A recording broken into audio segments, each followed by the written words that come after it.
नमस्कार, मी पंजाब डक. आज आहे 29 मार्च 2026.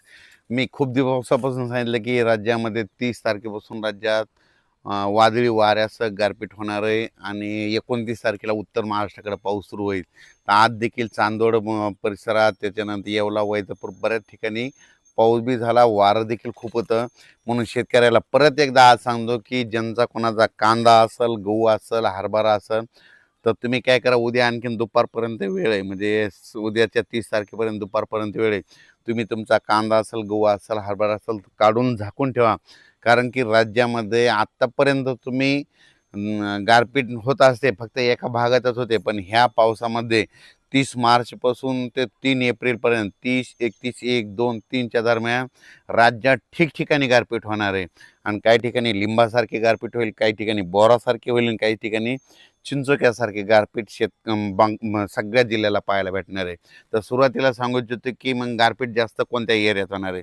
तर सुरुवातीला आपण उद्या 30 तारखेपासूनच राज्यात पाऊस सुरू होईल. पण हे पाऊस तुम्हाला सांगू इच्छितो, नंदुरबार जिल्हा झालं, धुळे जिल्हा झालं, नाशिक जिल्हा झालं, जळगाव जिल्हा झालं, त्याच्यानंतर अहिल्यानगर, इकडं संगमनेर तालुका, त्याच्यानंतर मुंबई ठाणे, आपला मुरबाड ते परिसर, पालघर त्या परिसरामध्ये, कोकणपट्टी म्हणजे पालघरपासून ते डायरेक्ट याच्यापर्यंत कुडाळपर्यंत संपूर्ण कोकणपट्टी ह्या परिसरात देखील पाऊस पडणार आहे. सातारा, कोल्हापूर, तसेच तिथपर्यंत ह्या कोकणपट्टीमध्ये देखील खूप पाऊस देखील होणार आहे, गारपीट देखील होणार आहे. म्हणून हे लक्षात घ्यायचं.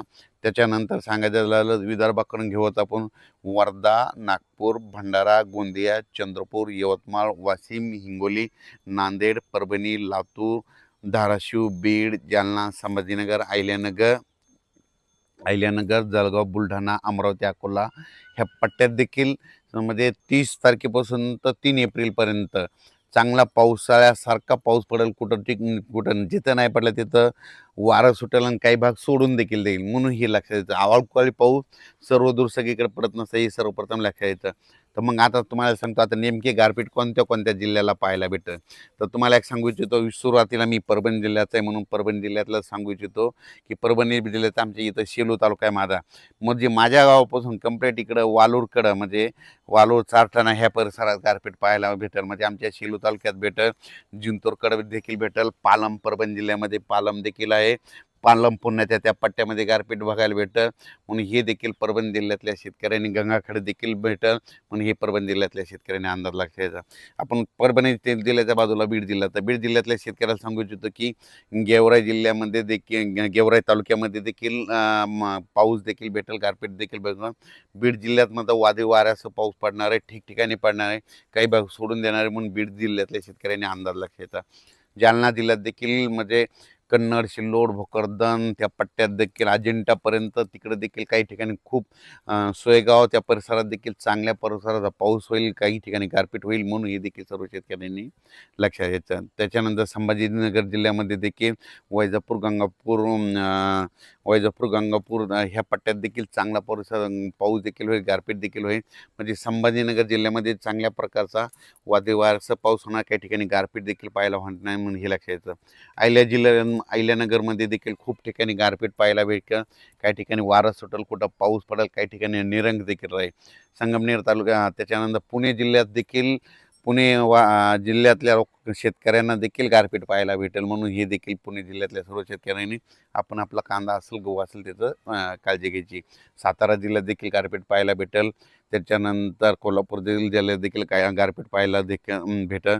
त्याच्यानंतर इकडं बुलढाणा जिल्ह्यात देखील घाटाच्या खाली इकडं म्हणजे सिंदखेड राजाचं त्या परिसरात गारपीट पाहायला भेटेल. त्याच्यानंतर अकोला, अमरावती तिकडल्या जिल्ह्यात देखील गारपीट पाहायला भेटेल, पाऊस देखील पडेल. त्याच्यानंतर वर्ध्याकडं हिंगणघाट त्या परिसरात देखील गारपीट पाहायला भेटेल.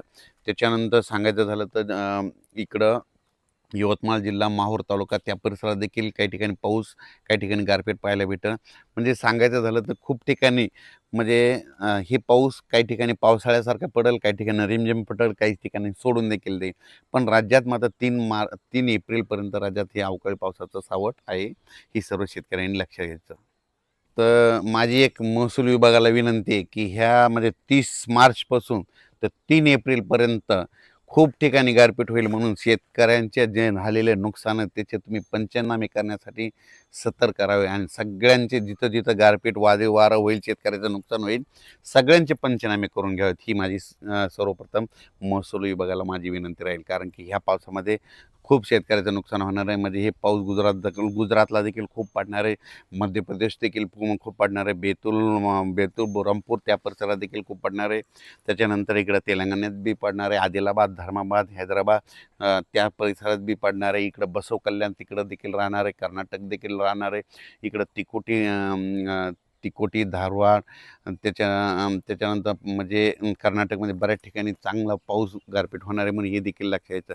म्हणजे सांगायचं झालं तर राज्यामध्ये ह्या पावसामध्ये जरा वारं जास्त राहील आणि गारपीट देखील. म्हणजे दरवेळेस काय असतं, महाराष्ट्रात पाऊस आला तर काय होतं, फक्त एखाद्या 2 जिल्ह्यामध्ये पाऊस आणि गारपीट होते. पण याच्या माझा प्रत्येक जिल्ह्यामध्ये 5-7 ठिकाणी अशी गारपीट झालेली अशी म्हणजे न्यूजला बातमी येईल. म्हणून सर्व शेतकऱ्यांनी आपण आपल्या पिकाची काळजी घ्यायची, पशुधनाची काळजी घ्यायची आणि पाळीव प्राण्याची काळजी घ्यायची. पट्टीच्या आंबा उत्पादक शेतकऱ्यांना सांगू इच्छितो की तुम्ही काय करा, तुम्ही तुमच्या आंब्याची काळजी घ्या. कारण की कोकणपट्टीकडे देखील खूप पाऊस देखील बघायला भेटणार आहे, गारपीट देखील भेटणार आहे. तसे नाशिक जिल्हा, त्याच्यानंतर नंदुरबार, धुळे, जळगाव ह्या पट्ट्यात देखील चांगल्या स्वरूपाची गारपीट पाहायला भेटणार. म्हणून त्या शेतकऱ्यांनी आपण आपल्या पिकाचं संरक्षण करावं. अचानक वातावरण बदल झाला तर परत एक मेसेज दिला जाईल. धन्यवाद.